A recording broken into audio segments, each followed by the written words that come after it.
नमस्कार मित्रांनो, मी अमोल जाधव. स्वागत आहे तुमचे CSC मराठी या यूट्यूब चॅनलवरती. मित्रांनो, मुख्यमंत्री माझी लाडकी बहीण योजनेचे फॉर्म अप्रूव्ह होण्यास सुरुवात झालेली आहे. आतापर्यंत जे फॉर्म आपण पेंडिंग टू सबमिट दिसत होते ते आता अप्रूव्ह होण्यास सुरुवात झालेली आहे. तुम्हाला तुमचं जे नारी शक्ती ॲप आहे त्यामध्ये लॉग इन करायचं आहे. लॉग इन करून तुम्हाला चेक करायचं आहे तुमच्या फॉर्मची स्टेटस काय आहे, अप्रूव्ह आहे, इन रिव्ह्यू आहे, रिजेक्टेड आहे की काय आहे ते बघायचं आहे आणि आपल्या व्हिडिओला कमेंटमध्ये कमेंट करून सांगायचं आहे. तर काही जणांचे याच्यामध्ये फॉर्म जे आहे ते रिजेक्ट झालेले आहेत. काय काय कारण आहेत फॉर्म रिजेक्ट होण्याची ते देखील आपण आजच्या या व्हिडिओमध्ये पाहूया. तर समोर मी तुम्हाला दाखवणारच आहे की कोणकोणती कारणं आहेत ज्यामुळे तुमचा फॉर्म रिजेक्ट झालेला असेल व तसे त्याचे कारण देखील तिथे स्पष्ट केलेले असेल. तर सगळ्यात पहिलं जर आपण बघितलं तर स्क्रीनवरती पहा, SMS व्हेरिफिकेशन डन दाखवत आहे. त्यानंतर माझी लाडकी बहीण योजना डिसअप्रूव्ड दाखवलेलं आहे. This survey is rejected. View रिझनवरती जेव्हा तुम्ही क्लिक कराल त्यानंतर तुम्हाला त्याचं कारण सांगितलं जाईल की तुमचा फॉर्म कोणत्या कारणामुळे रिजेक्ट झालेला आहे. तर त्यासाठी तुम्हाला व्ह्यू रिझन यावरती एकदा क्लिक करून घ्यावं लागणार आहे. त्यानंतर आपण पुढे जर बघितलं तर पुढे आपल्याला ऑप्शन येणार आहेत. स्क्रीनवरती पाहू शकता SMS व्हेरिफिकेशन डन आहे. सर्वे रिजेक्शन रिझन दिलेलं आहे.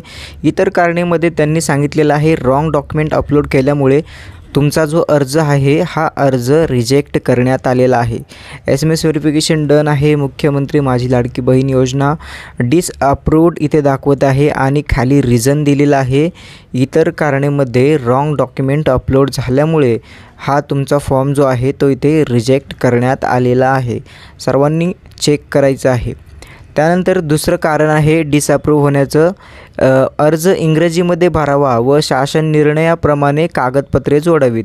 हा जो फॉर्म आहे यामध्ये मराठीमध्ये हा फॉर्म भरला गेला होता, त्यामुळे हा फॉर्म जो आहे तो रिजेक्ट करण्यात आलेला आहे आणि जी शासनाने सांगितलेली कागदपत्रे आहेत ती कागदपत्रे जोडली नसल्यामुळे हा फॉर्म जो आहे तो रिजेक्ट झालेला आहे. दिस सर्वे रिजेक्शन रिझन इथे दिलेला आहे. तुम्ही पाहू शकताय दिस सर्वे हॅज रिजेक्टेड सांगितलेलं आहे.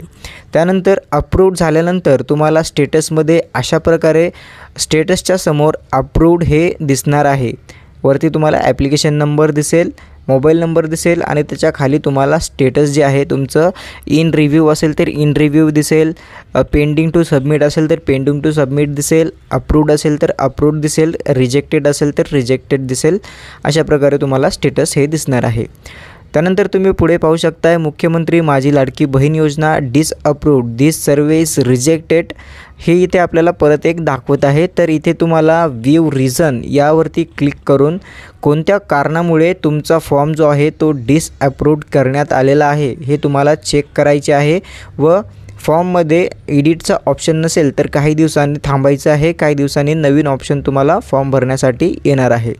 त्यानंतर काही जणांच्या केसेसमध्ये ॲप्लिकेशनमध्ये चेक केल्यानंतर अशा प्रकारे दिसेल की तुमचे स्टेटस जे आहे ते इन रिव्ह्यूमध्ये आहे. इन रिव्ह्यूमध्ये म्हणजे अधिकारी ते आता फॉर्म बघतील, चेक करतील, त्यानंतर अप्रूव्ड किंवा डिसअप्रूव्ड करतील. तरी ते जे मराठीमध्ये फॉर्म लिहिलेले आहेत त्यांचे रिजेक्ट करण्यात आलेले आहेत, तर त्यांनी इंग्लिशमध्ये फॉर्म भरायचं आहे. ज्यांचे बँक खात्यावरती नाव वेगळे असेल, आधार कार्डवरती नाव वेगळे असेल त्यांचे देखील इथे फॉर्म रिजेक्ट करण्यात आलेले आहेत.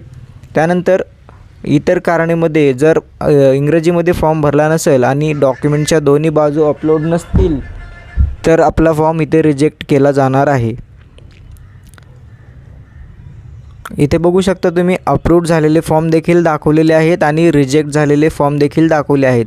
फॉर्म भरल्यानंतर अप्रूव्ह झाल्यानंतर काही जणांना अशा प्रकारचे SMS देखील आलेले आहेत आणि काही जणांचे फॉर्म अजून देखील इन पेंडिंग टू सबमिटवरती आहेत. तर ज्यांचे फॉर्म रिव्ह्यूमध्ये असतील, सबमिट झाले असतील, काही जे झालं असेल ते तुम्ही आम्हाला कमेंटमध्ये कमेंट करून सांगा. चॅनलवरती जर पहिल्यांदा आला असाल तर चॅनलला सबस्क्राईब करून नोटिफिकेशन बेल ऑन करून ठेवा. तुम्ही पाहू शकता इथे बँकेमध्ये जर नाव वेगळं असेल, आधार कार्डवरती नाव वेगळं असेल तरी देखील फॉर्म इथे रिजेक्ट झालेले आहेत आणि तसे त्यांनी इथे रिझन देखील दिलेले आहेत. तर तुम्हाला चेक करायचं आहे, तुमचं ॲप्लिकेशनमध्ये लॉग इन करायचं आहे. लॉग इन करून तिथे तुम्हाला बघायचं आहे की तुमचं ॲप्लिकेशन जे आहे ते अप्रूव्ह झालेलं आहे की डिसअप्रूव्ह आहे, इन रिव्ह्यू आहे की पेंडिंग टू सबमिट आहे, हे तुम्हाला एकदा चेक करून घ्यायचं आहे. आणि जर तुम्हाला एडिटचा ऑप्शन नाही आला तर थोड्या दिवसांनी नवीन फॉर्म भरायचा